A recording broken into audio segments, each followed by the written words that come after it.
Hola, soy Julio C. Páez y les doy la bienvenida al capítulo 54 de Las palabras clave. La lectura como creación en el sentido sartreano y la lectura como placer en el sentido borgiano. Desde ya agradezco a todos los que han visitado este canal, espero que hayan disfrutado lo que han visto. Es notable el incremento de visitas que hubo y el aumento de suscriptores. O sea que por una parte agradecemos eso y esperamos que siga habiendo más suscriptores y más visitas, porque eso demostraría que estos videos son interesantes. Y además sería bueno también que cualquier crítica, comentario elogioso o crítica feroz sea expresado, porque para eso está este espacio, ¿sí? Hoy vamos a hablar de William Shakespeare. En el capítulo anterior hablamos de Dante, o sea, estamos metiéndonos con los gigantes de la literatura universal. En el caso de William Shakespeare, para una persona tan relevante como el crítico literario Harold Bloom en su canon occidental, lo pone a Shakespeare como el referente del canon, como que William Shakespeare es el escritor más grande que ha habido en la historia de Occidente, y a partir de la figura de William Shakespeare se debe organizar el canon de la calidad literaria en el mundo occidental. Eso puede ser una cuestión polémica, porque particularmente sí valoramos inmensamente la obra de Shakespeare y reconocemos su genialidad, pero no creemos que haya, personalmente, de mi parte no creo que haya un podio donde haya un número uno, un número dos. Por eso es lo que hace Harold Bloom. En primer lugar lo pone a Shakespeare, en segundo lugar lo pone a Dante, y después va armando su jerarquía a partir de el canon fijado de calidad literaria por William Shakespeare. Hecha esta aclaración, vamos a hablar de otro aspecto de la obra de William Shakespeare que es muy interesante, que es a lo largo de la historia se han planteado dudas sobre la existencia misma de William Shakespeare. O si no, fue precisamente sobre la existencia de una persona llamada William Shakespeare, sí sobre un autor llamado William Shakespeare. O sea que él no fue el autor de las obras que aparecen firmadas con su nombre. Más adelante lo vamos a aclarar este aspecto. Muy bien. Sabemos que William Shakespeare nació en una aldea inglesa que se llamaba Stratford-on-Avon, o sea, Stratford sobre el río Avon, en 1564, y que falleció en el mismo lugar en 1616. Si mal no recuerdo, la fecha es 16 de abril de 1616. Durante mucho tiempo se planteó la coincidencia de que Miguel de Cervantes Saavedra murió el mismo día, el 16 de abril de 1616. Y se hicieron todo tipo de interpretaciones, como el mayor creador de la literatura inglesa y el mayor creador de la literatura española fallecieron el mismo día. Pero parece ser que no fue así. ¿Por qué? Porque en España ya se había hecho la modificación del calendario y se había adoptado el calendario gregoriano, mientras que en Inglaterra todavía estaba el calendario vigente, el calendario juliano. Por lo tanto, si bien la fecha leída es la misma, no habría sido exactamente el mismo día. Habría habido una diferencia de más de 10 días entre los dos fallecimientos. Si esto tuviera algún tipo de importancia, más allá de fijar una coincidencia, ¿no? Pero bueno, tempranamente se casa con Anne Hathaway en 1582. Y en 1587 parte para Londres William Shakespeare y empieza a realizar pequeños trabajos en los teatros y después se convierte en actor. O sea, antes de escribir sus obras, adquiere una inmensa experiencia como actor. Después ahí tiene contactos, obviamente, con la intelectualidad de Londres en esa época. Era la época de cuando él está en Londres, la reina era, si mal no recuerdo, ya era Isabel I, ¿sí? Él está digamos, la vida de Shakespeare se desarrolla entre dos dinastías, entre los Tudor y los Estuardo, ¿sí? Creo que ya estaba Jacobo en 1616. Y es la época donde con los Tudor, como se quiera decir, en Inglaterra se afianza la monarquía absoluta y empieza la rivalidad, luego llamada interimperialista, entre esas potencias emergentes. Hay cuestiones bastante complejas que tienen que ver con los aspectos religiosos y con las alianzas entre las dinastías reinantes en España y en Inglaterra, y también va a haber una disputa por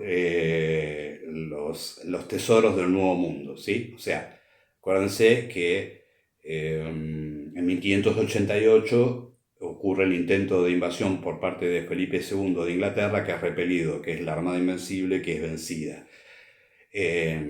Restablecido el control del mar parcialmente por parte de Inglaterra, después va a comenzar otra rivalidad con otra de las potencias emergentes, que es Holanda. Esa cuestión se va a resolver recién en el siglo XVII, especialmente a partir del Acta de Navegación de 1651, donde el gobierno, ya no de Inglaterra, sino de Gran Bretaña, porque había unificado Escocia, había conquistado Irlanda, le pone un límite al comercio internacional holandés. Va a haber una guerra anglo-holandesa también. Bueno, al final del proceso Inglaterra va a dominar los mares y va a empezar otra rivalidad con Francia. Bueno, en ese contexto que ya es moderno, ¿sí? O sea, tenemos una sociedad que va dejando atrás sus rasgos feudales y va haciéndose cada vez más capitalista, progresivamente capitalista. Marx diría que es la etapa de la acumulación de capital, en la que transcurre este periodo extendido, en un fragmento del cual habita Shakespeare, es eso, cuando los países centrales empiezan a acumular capital para el desarrollo capitalista.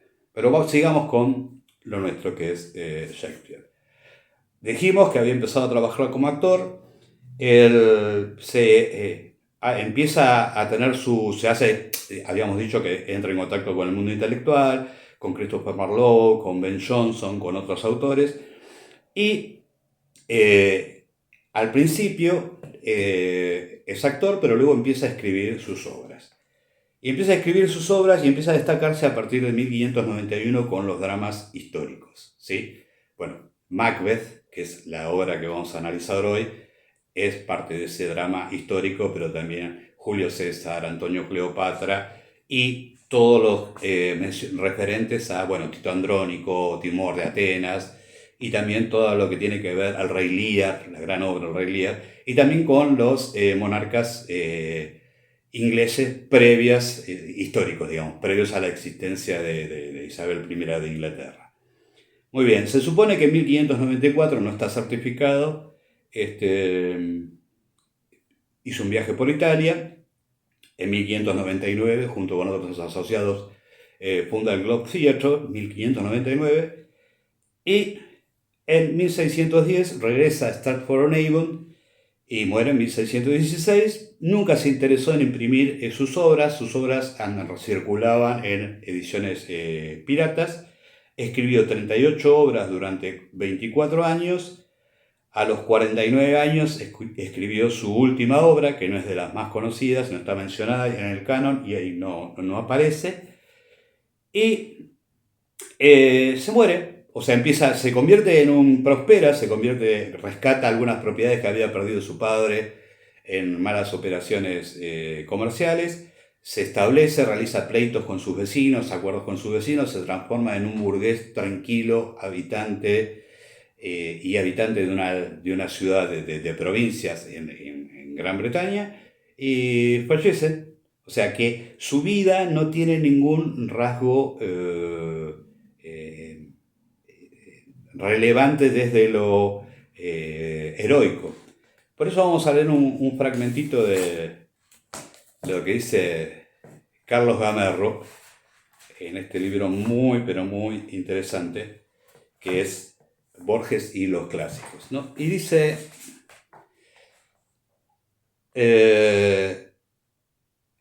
es interesante comparar los casos de Shakespeare y Cervantes. Cervantes tuvo una vida llena de incidentes y aventuras.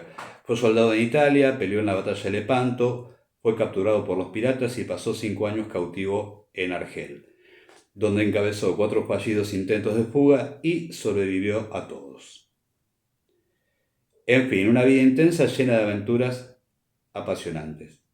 Y sin embargo, cuando se decide escribir, ¿sobre qué escribe?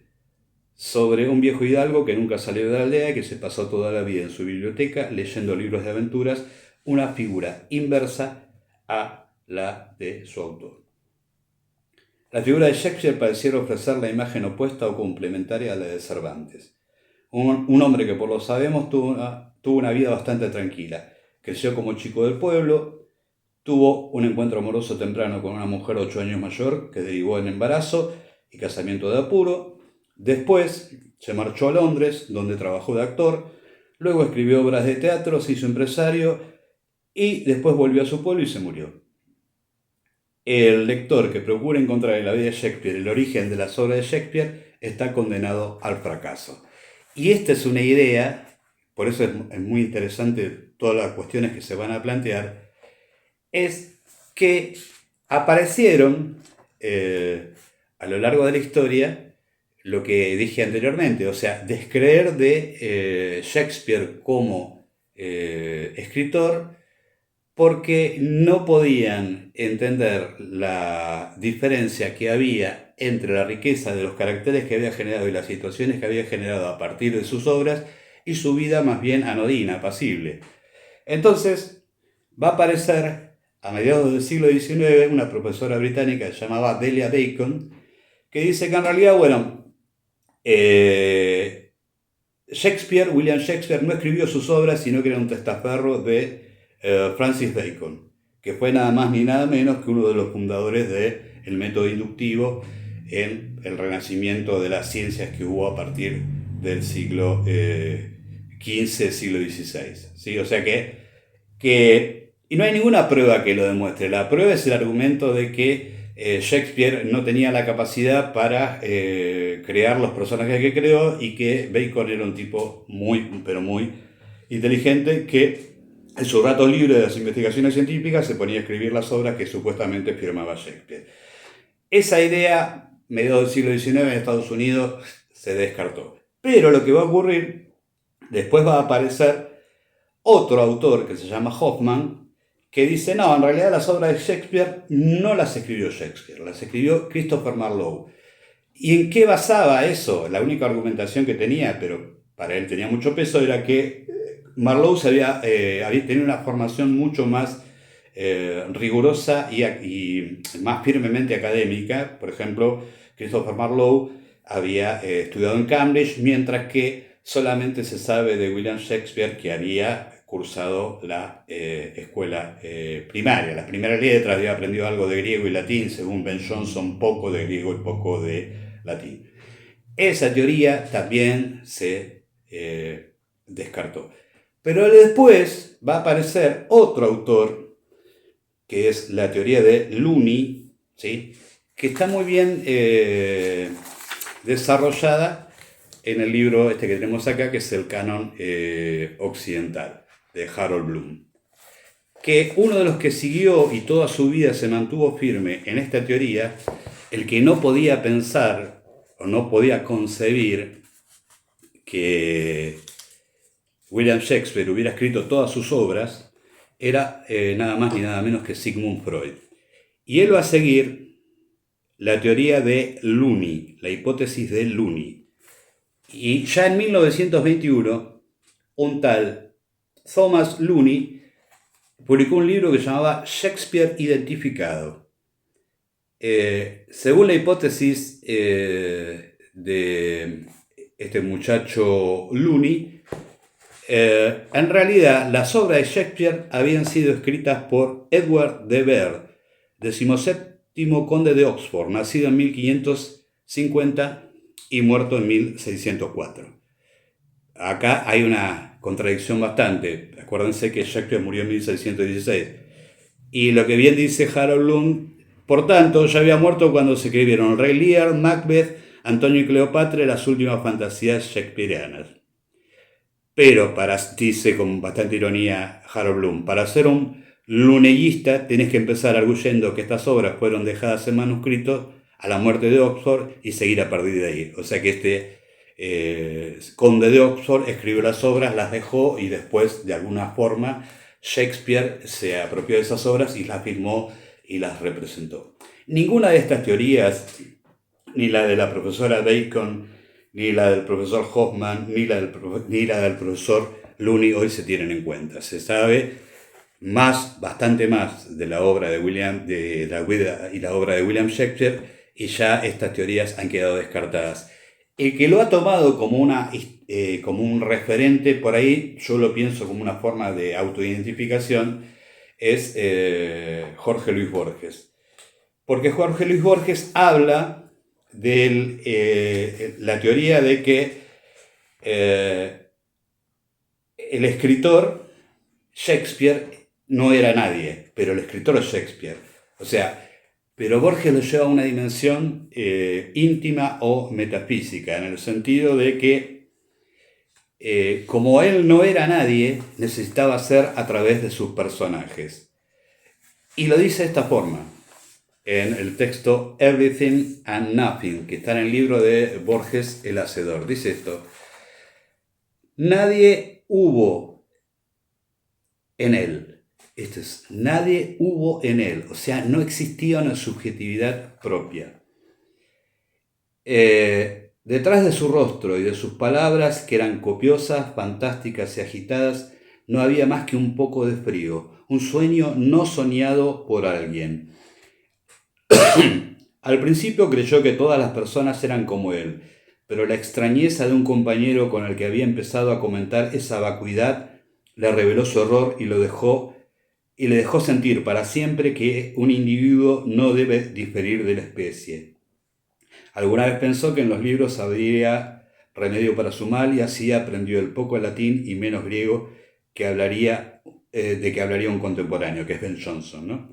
Después consideró que en el ejercicio de un rito elemental de la humanidad bien podría estar lo que buscaba y se dejó iniciar por Anne Hathaway durante una larga siesta de junio. O sea, la idea de que el amor lo iba a hacer alguien, según la visión de Borges. A los 20 y tantos años fue a Londres. Instintivamente ya se había adiestrado en el ámbito de simular que era alguien, para que no se descubriera su condición de nadie. En Londres encontró la profesión a la que estaba predestinado, la de actor, que en un escenario juega a ser otro, ante un concurso de personas que juegan a tomarlo por aquel otro. Las tareas histriónicas le enseñaron una felicidad singular, acaso la primera que conoció, pero aclamado el último verso y retirado de la escena el último muerto, el odiado sabor de la irrealidad recaía sobre él.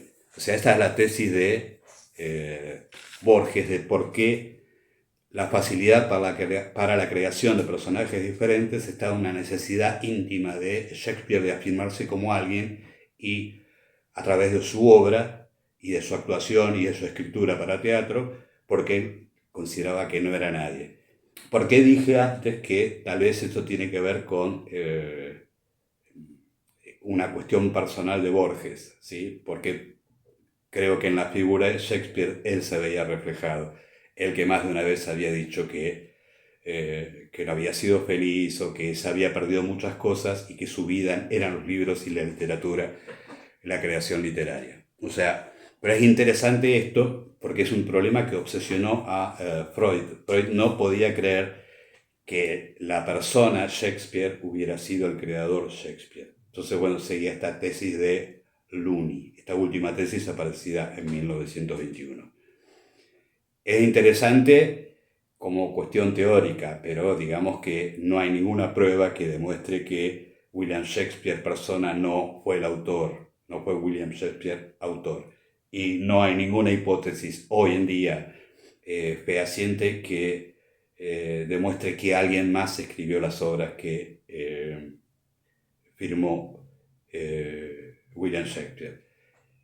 En parte la tesis también está, por ejemplo, que en su retiro, cuando vuelve a Stratford-on-Avon, nunca se preocupó por reunir todas sus obras y publicarlas. Y medio como cuando regresó y dejó la actividad teatral, se desentendió en absoluto de lo que él había creado, la maravilla que él había creado. Bueno, estas cuestiones son respecto a William Shakespeare. Ahora vamos a hablar de una de sus obras que raramente, y esto sí me llamó la atención, que también es la preferida de Harold Bloom. Y tempranamente en mi adolescencia también la que más me impactó, después habiendo leído casi todas las tragedias y gran parte de las comedias, es la que más me impacta, que es Macbeth.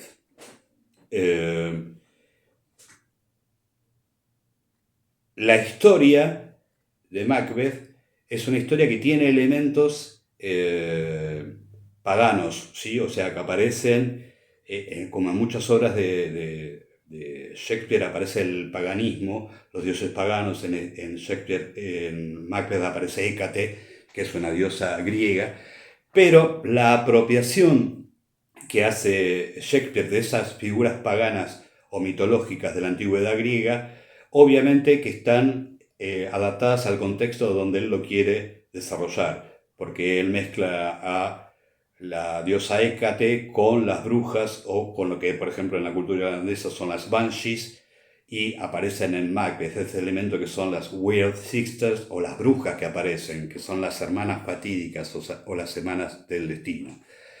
Macbeth es una obra que habla del poder, y cómo el poder corrompe, y cómo el poder lleva al crimen, ¿sí? Y lo hace con una síntesis impresionante. Es una obra, leyéndola, sí, se lee muy rápidamente, pero cada una de sus escenas no falta ni sobra ninguna escena. No voy a contar el argumento, probablemente muchos de ustedes lo conozcan. Se inicia con una victoria y con un presagio. Y acá también utiliza Shakespeare con mucha sabiduría la idea de que cada uno toma el presagio como quiere, ¿sí? O sea, de acuerdo a lo que la persona es, ¿sí? Y retoma la tradición, digo, porque así eran los oráculos de la antigüedad griega. El oráculo tenía tal ambigüedad que no podía fallar nunca en lo que profetizaba, y que en realidad el oráculo lo que hacía era plantear un enigma que se resolvía, o al que le era dado esa revelación, la resolvía de la forma que él considerara apropiada o conveniente. O sea que en realidad, cuando al inicio de la obra, Macbeth triunfante y premiado por el rey Duncan, ve a las tres brujas, no la ve solo, la ve con Banquo, que es su amigo, su ladero, con el que combatieron juntos, y la forma de interpretación de lo que les dicen las tres brujas ahí, lo interpretan de forma diferente, o, digamos, uno con un deseoso de que confirmar la ambición que tiene y el poder por ser rey, y Banquo más modestamente, tal vez porque la profecía no la tañía de forma tan directa, sino que hacía referencia a su futuro.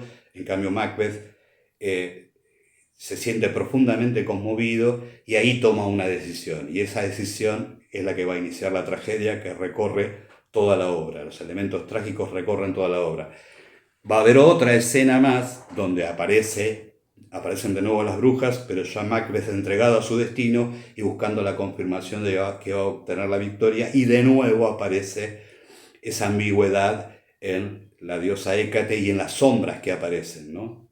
Que, digamos, ahí William Shakespeare mezcla brujas, genios, a la diosa Hécate, las encrucijadas, o sea, toda esa tradición que, digamos, por un lado pagana, celta, sajona, más los mitos griegos. O sea que es maravilloso cómo Shakespeare se apropia de los recursos necesarios para construir una narración eficiente, tomando elementos que le convengan. De hecho, Macbeth existió, pero no tiene nada que ver con el personaje que él convierte en protagonista de su obra, que era un procedimiento, ya lo dijimos en otro encuentro, un procedimiento bastante frecuente en la época.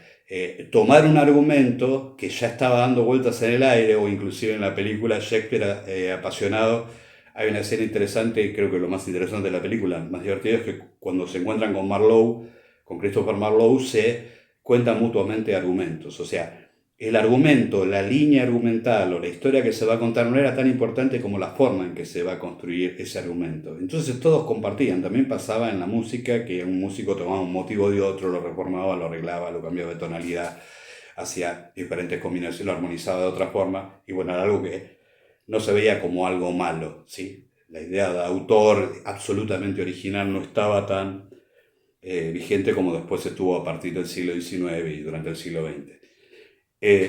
Entonces, y lo que es impresionante en la obra, pues no quiero contar el desarrollo, es también cómo hay una relación entre Macbeth y Lady Macbeth que uno no sabe, no llega a entender o no puede saberlo, quién de los dos es más ambicioso y quién de los dos está dispuesto a la mayor crueldad para obtener el poder que anhela. Yo había marcado, en una de mis versiones, había marcado una frase de Lady Macbeth que son terribles, terribles en su maldad, en su ambición de poder y demás.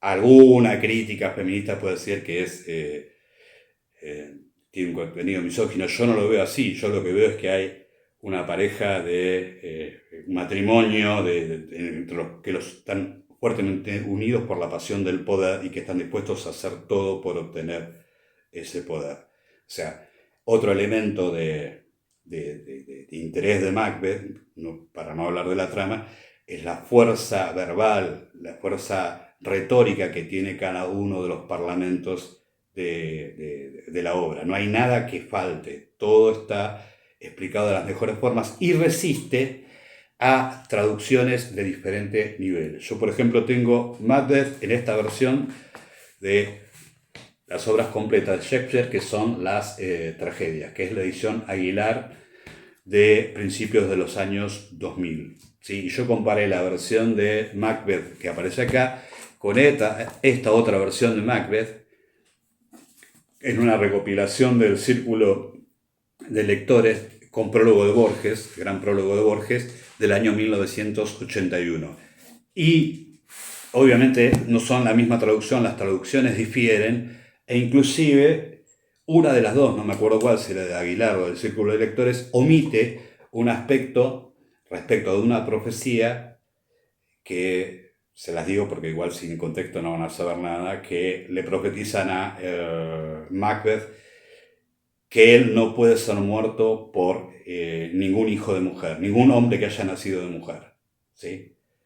Y en una de las traducciones, creo que en la del Círculo de Lector, no aparece clara esa profecía. Entonces la comparé porque si no, no cerraba el final, que se los dejo como incógnita si no saben o si no han leído a Macbeth. Hay muchas versiones. Yo sí recomiendo la versión de Aguilar, que tiene 2 tomos. Son las obras completas, tragedias completas y comedias completas. La traducción es mejor la de Aguilar.